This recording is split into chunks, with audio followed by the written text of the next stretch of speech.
Magandang araw sa ating lahat mga boxing fans sa mang panig ng mundo.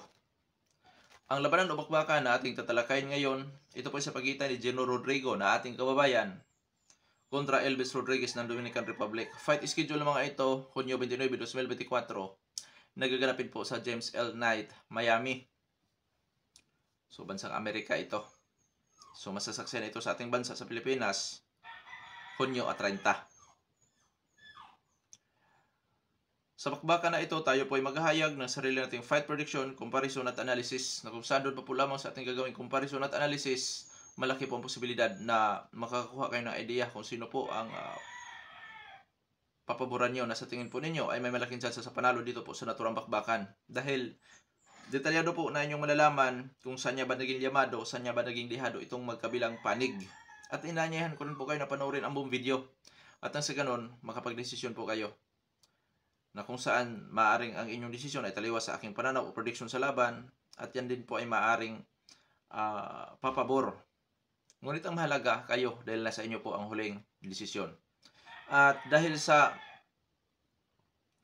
magkaroon tayo ng comparison, marapat lamang natin munang alamin ang mga background dito sa mga kabilang panig mula sa kanilang physical na appearance, eksperyensya o karanasan sa laban, maging sa kanilang mga taglay-taglay na skills o mga galawan. Dahil yan po ang ating gagamiting referensya naman doon sa ating gagawing comparison. Pero bago natin yan simulan, para po sa mga boxing fans na bago po pula manapadpa dito sa ating munting channel, inanyahin ko po kayo na sana supportan po nyo sa pamamagitan po ng pag-subscribe, like, and share. At para po sa mga boxing fans na walang sawa na sumuporta at sumubaybay dito sa ating munting channel, taos puso po ako nagpapasalamat sa inyong lahat. Wala po anong sports page kung wala rin po kayong mga idol. Kaya naman, hindi natin patagalin pa. Alamin na natin ang mga background dito sa magkabilang panig at unahin natin ang sa panig ng taga Dominican Republic na si Elvis Rodriguez.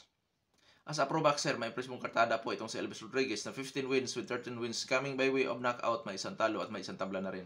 Sa kanya nag-iisang talo sa puntusan lamang ito natatalo. Sa ngayon, may edad dito na 28 anyos, height 5 foot and 10 inches, reach 71 inches, southpaw, ang kanyang stance knockout ratio 86.67%. Last fight, November 15, 2023, nakasagupan ito si Victor Postol.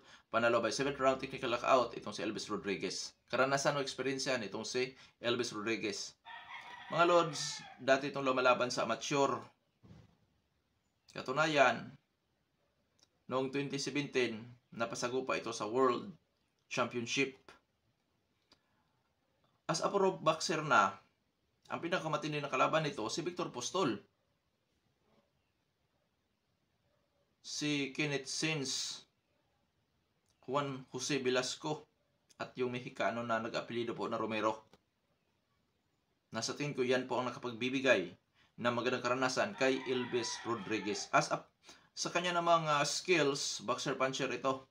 Defensive style, back pedal, may kakayahan sa pagpapanatili sa kanyang distansya sa kanyang mga kalaban. Ginagamit ang apat ng kanto ng ring. Footwork in and out. At napakasipag dito kung bumabatunin ang suntok.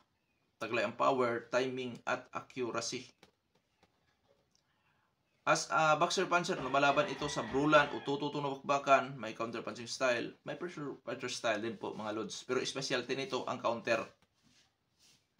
Pagdating naman po sa depensa, maganda depensa ng boksingerong ito, pero hindi ibig sabihin na hindi natatamaan. Natatamaan.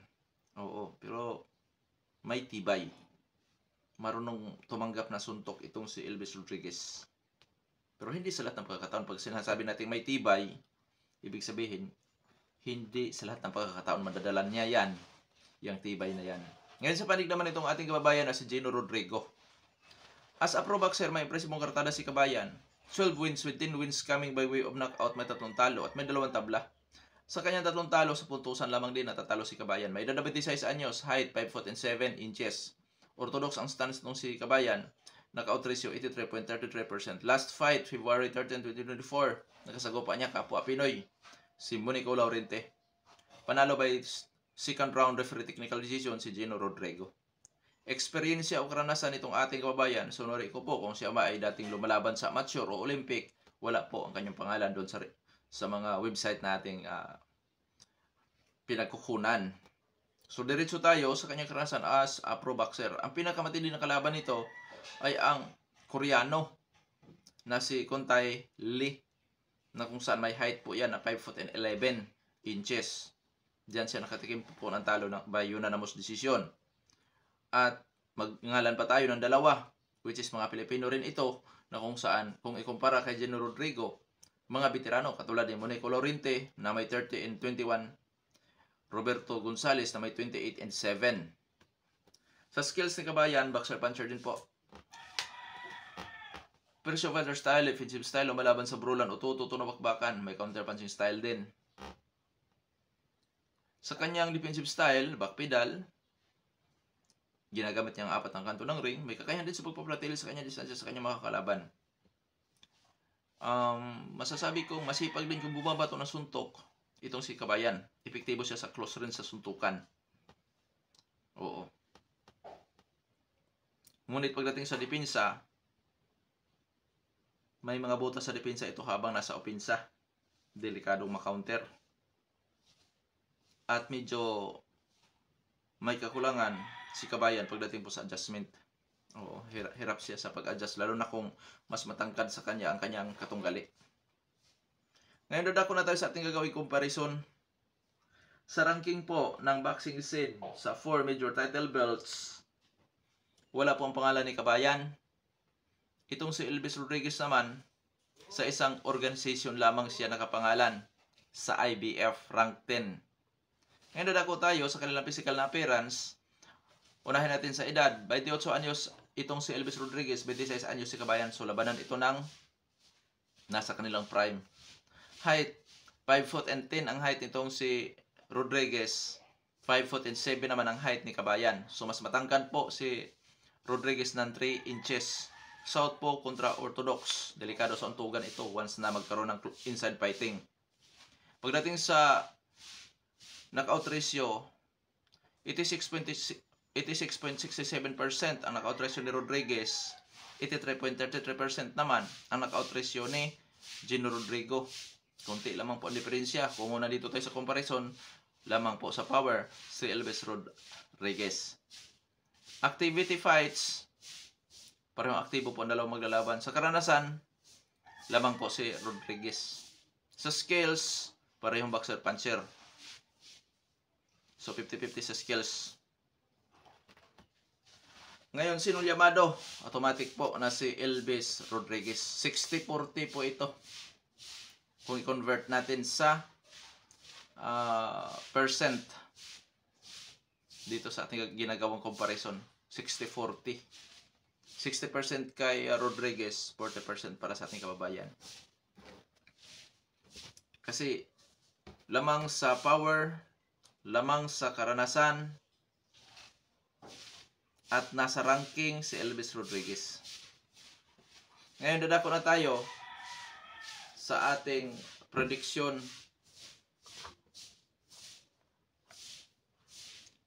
Labanan ito ng mga knockout artist nung saan mga lods 86.67 at percent ang knockout ratio ni Rodriguez, 83.33% ang knockout ratio ni Gino Rodrigo. So labanan ito ng knockout artist. So malaki ang chance na mauwi ito sa knockoutan. Ngayon, sa aking prediction, Elvis Rodriguez by technical knockout, siguro dahil 10 rounds ito, 1 to 8 rounds magawa na Elvis Rodriguez na i-knockout si Gino Rodrigo. Kung sakali, dahil hindi naman lahat na naglalaban na parehong knockout artist ay nauwi pa rin sa knockoutan ang labanan, mayroon namang ganon, Elvis Rodriguez pa rin ang mananalo dito sa pamamagitan naman ng split or unanimous decision. Malaki ang chance po na Elvis Rodriguez na mananalo dito. Pero hindi ibig sabihin nun nga piho siya sa kanyang panalo mga lods. Bagamat pabor ako na si Elvis Rodriguez ang mananalo sa labanan na ito, knockoutan o puntusan, may chance pa rin si Kabayan na manalo sa labanan na ito. Dahil itong si Elvis Rodriguez lumalaban sa sabayan, lumalaban sa inside fighting, which is yun, doon pabor si Gino Rodrigo sa inside fighting. So dito mga lods, kinakailangan ni Kabayan na makuha, na mapabagsak man lamang or may knockout, mas makapiho siya sa panalo, siyempre, kung magawa niyang mapatulog si Elvis Rodriguez. Ang tanong, may kakayahan ba si Gino Rodrigo? Oo. Napakataas po ng kanyang knockout ratio, maabot sa 83.33%. At ang pinaka niya, dahil mas matangkad itong kanyang katunggali, sa inside fighting, doon siya magkakaroon ng tsansa na posible siyang makapagpatama sa kanyang pamatay na suntok. Ngayon, Kuya Dong Sports, kung sakaling hindi rin magawa ni Gino Rodrigo na may knockout si Elvis Rodriguez, may tsansa ba siyang manalo sa pamamagitan po ng puntusan? Oo, may tsansa pa rin mga Lods. Posible pa rin. Kasi itong si Elvis Rodriguez, lumalaban nga ito ng sabayan. Lumalaban sa inside fighting. Pero mag-ingat si Kabayan sa counter kay Rodriguez kasi nga eksperto, magaling sa pag-counter itong si Elvis Rodriguez. Oo. Delikado siyang mag-counter. So, dapat nakataas pa rin ang kanyang depensa habang nasa opinsa. At nang sa ganun, hindi siya mapuruhan dito sa counter ni Elvis Rodriguez. Kasi habang sumusugod si Kabayan or nakipagsabayan itong ating kababayan, itong si Elvis Rodriguez talaga, boxer puncher, counter puncher style. Yun ang pinakaano nito, counter talaga. So, yun nga, dapat laging itaas ni Kabayan ang kanyang depensa kahit nasa opensa siya kasi delikado siya ma-counter dito sa labanan na ito. May tsansa pa rin naman si Kabayan. This is boxing. Anything can happen, mga Lods. Hindi porkit dihado itong ating kababayan ay talo na kagad yan. Ika nga ni Gennady Golovkin sa isang suntok lang kayang bumago sa takbo ng laban. At sabi nga ni Margarito na isa sa tinalo ng ating babansang kamao na si Sen Pacman Pacquiao, sa isang suntok lang kayang tumapo sa laban. Na kung saan may kakayahan si Kabayan, napakataas po ng kanyang knockout ratio. Kahit dihado ito, may tsansa pa rin. Pero, yun nga, kung ako ang tatanungin naman ninyo, kung saan ako pabor, nasabi ko na pabor ako kay Elvis Rodriguez na siya po ang mananalo dito. Oo, knockoutan o puntusan. Pero, yun nga, this is boxing. Anything can happen. Hindi porket dihado ay piho ang talo na kagad yan. Hindi ganun.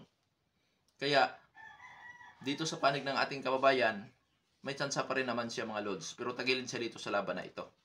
Oo. Sa labanan na ito, kung sakaling manalo si Kabayan, marami ang magsasabi na upset ang mangyayari sa labanan na yan. O na upset si Elvis Rodriguez. Ganun ang malibit na sasabihin ng maraming boxing fans international. Kasi yun nga, si Kabayan ay una, wala sa ranking. Pangalawa, kung sa physical na appearance na kay Elvis Rodriguez lahat height, reach, power, siyempre experience, yun nga. Kaya yung matindi na laban ito para kay Gino Rodrigo. Oo. Sana makuha ni Kabayan ang maka-upset dito kay Elvis Rodriguez sa kanilang bakbakan. Kasi malaking bagay ito para kay Kabayan mga Lods. Pagka tinalo niya itong si Elvis Rodriguez, malaking bagay talaga sa kanya ito. At malaking dagok ito sa panig ni Elvis Rodriguez pag natalo siya dito. Oo. Abangan natin. Full support po tayo sa Pinoy na ating kababayan. Ay Kuya Dong Sports, paano ka maging paano mo masabi na full support ka kay Gino Rodrigo gayong ang pinili mo na sa tingin mo ay mamalaking tsansa sa panalo ay si Elvis Rodriguez? Mga Lods, sa ginagawa nating prediction, wala akong papanigan. Fair tayo.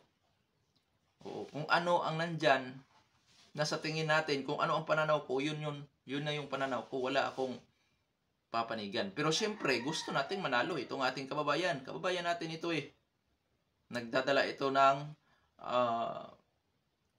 sa ating bansa. Karangalan. Lalo na kung manalo. Kaya, full support tayo. Pero sa prediction, real talk po tayo. Hindi po ako kukuha ng papanigan. Oo. Kaya hanggang dito na lamang. Ito Pandong Sports PH. Maraming salamat po.